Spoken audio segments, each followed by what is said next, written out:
Welcome upstairs to our showroom. We're at 65 Watt Road, Mornington. Our factory here is 2 stories at the front. We've got the engine room down the bottom and the showroom up the top with all our diverse range of products. I'll take you for a tour around of all the bits and bobs we do.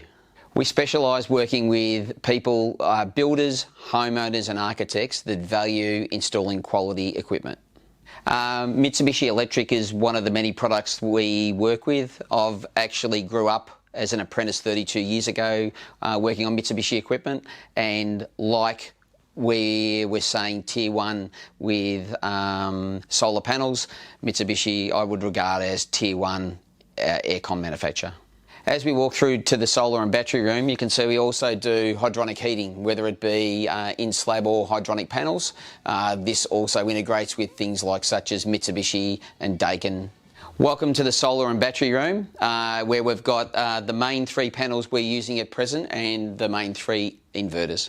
First thing is your panel tier 1, and if it is, then the 3 other things to consider are looks, warranty or value.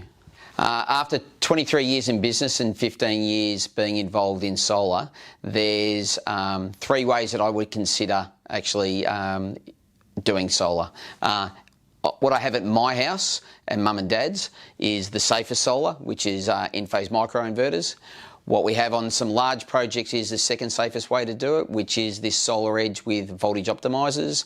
And where needed, we also do use string systems, but prioritise using a European inverter being Ferronius. With a DC system, which is the simplest to install and needs the least amount of equipment, it actually can have, under some circumstances, problems where there's fires, and because we have dangerous high voltage DC flowing through the system, and there's no fuses and no circuit breakers and no safety switches. So the fundamental difference between a DC system and an AC system is a DC system, each of the panels are joined together like batteries. So each panel that joins together makes the voltage or electrical pressure higher. So we have a higher level of electrical pressure, which can be dangerous. And also what happens is if any one of those joins or any panel isn't performing to its peak, then it affects every other panel in the system.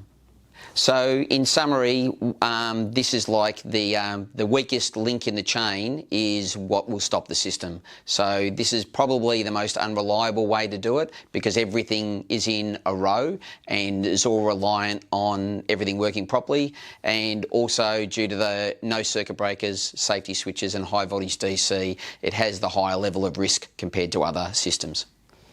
Our preferred way to educate customers on what to install at NGroup is the microinverters. Reasons being that each panel is its own power plant.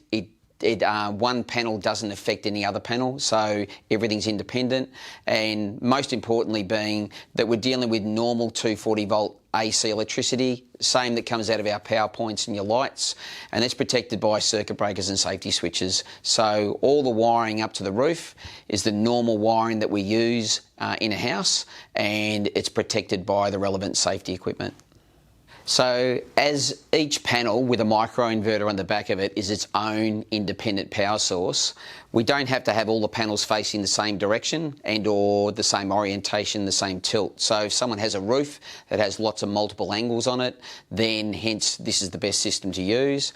If a system's subject to shading or debris, or just we want to be able to understand that everything's working fine, because every panel is its own power plant, we can look at every panel and how it is performing independently. Whereas with a string system and everything's joined together, we can only look at all of those panels all as one unit. So to work out whether something wasn't quite right, we can't determine that easily.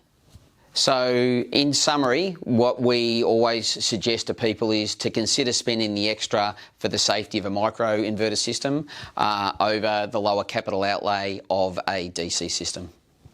One extra thing about the microinverter system too is it's like Lego in that if you need more panels or your energy uses change, you might get an electric car, then the microinverters can just add on individually like Lego blocks onto the existing system.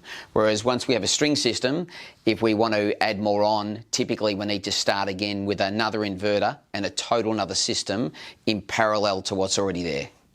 The system here in the middle is what's called a voltage optimizer system, which is a bit of a mix between a string system and microinverters.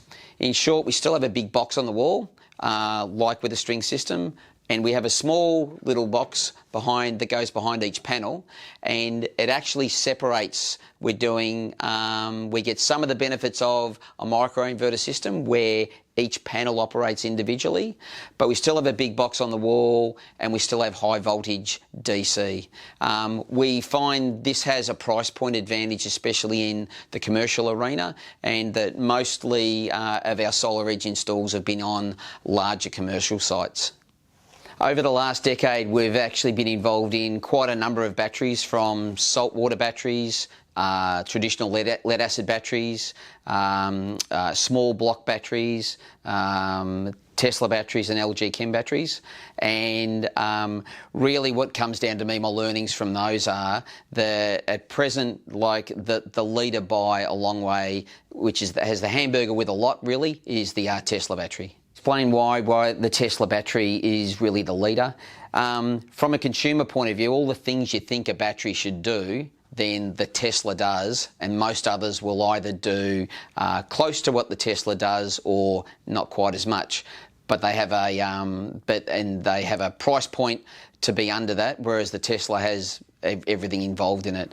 Tesla has the easiest app for a customer to view, to see what the energy is flowing through the house. It's large enough generally to run a house for at least overnight, or depending on the house usage, maybe 24 hours or more, depending on the time of year and so forth. It's robust. It's made to be outside in the weather. It looks respectable, and you can also add more to it later on. So if you're considering installing a battery with your solar, my considered opinion would be the Tesla is the leader in the pack for us to assist you with. One of the big points with doing solar and batteries is the best kilowatt of electricity to make or use is the 1 kilowatt you don't need to consume. So, for example, here we've got a sand and heat pump hot water, whereas a traditional hot water is a cylinder like this with an electric element in the bottom. This, in short, is basically a clever air conditioner that heats the hot water in the cylinder, but uses 80% less electricity. So this marries super well hand in hand with using your own solar that you're making, or using your battery energy that you've stored to then heat all your hot water in your house really efficiently.